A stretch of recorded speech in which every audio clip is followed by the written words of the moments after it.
Hello friends, तर स्वागत आहे तुमचं मोम्स रेसिपी या चॅनलमध्ये।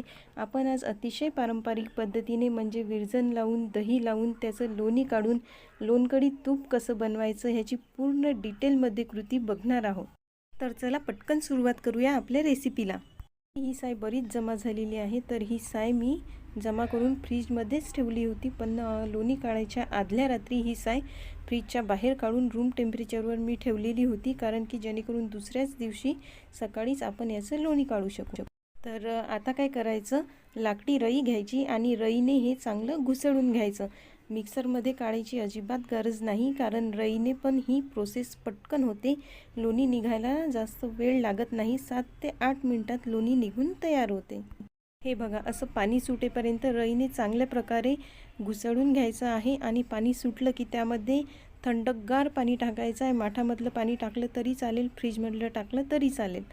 तर आता पुढे काय करायचं, ही जे लोणी निघालेलं आहे आपलं, या लोण्याचा गोळा करून घ्यायचा आहे आणि गोळा एका भांड्यामध्ये काढून घ्यायचा आहे।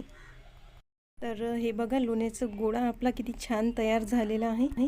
तर आपण आता हा लोण्याचा गोळा 2 पाण्याने धुवून घेऊया, कारण की जो त्याचा आंबटपणा राहतो तो पाण्याने धुवून घेतल्यावर तो निघून जातो। तर मी इथे स्वच्छ गोळा धुवून घेतलेला आहे आणि आपण गॅसवर आता ठेवून घेऊया। हे बघा, गोळा हळूहळू विरघळायला सुरुवात झालेली आहे। मध्यम आचेवर आपल्याला छान मेल्ट करून घ्यायचा आहे।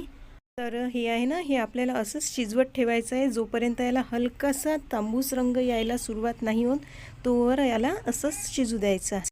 तर ही बघा, ही आहे तुपातली बेरी। ही तुपातली बेरी सेटल होते आणि यातून तूप सेपरेट होते। तर तयार आहे आपलं साजूक तूप। हे आपण थोडा वेळ रूम टेम्परेचरवर थंड व्हायसाठी ठेवायचं आहे आणि एका डब्यामध्ये गाळून घ्यायचं आहे। तर रेसिपी आवडल्यास लाईक, शेअर आणि सबस्क्राईब करायला विसरू नका। तर भेटूया अशाच नवीन रेसिपीसोबत।